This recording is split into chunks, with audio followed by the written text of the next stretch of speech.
Samotný ten dizajner, keď už tvorí ten produkt, tak v podstate má nejakú ideu v tom, ako ten produkt má vyzerať, ako má byť presný a na aké bude použitie. A na základe tej presnosti by sa dalo povedať, ako voliť ten 3D skener.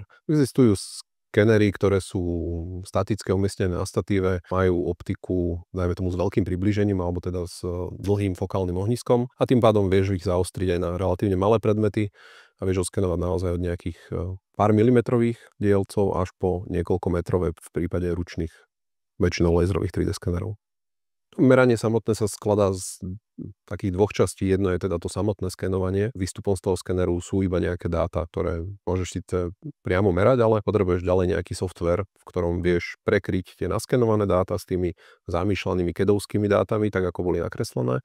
Potrebuješ ich nejako zlúčiť dokopy a na základe toho zlúčenia vieš odmeriavať tie odchýlky vlastne medzi tým zamýšľaným a tým oskenovaným. Najrozšírenejšie v podstate sú od GOMu Inspect a Geomagic, Control-X, Polyworks. To sú také asi tri najzaužívanejšie pre 3D skeny ako také.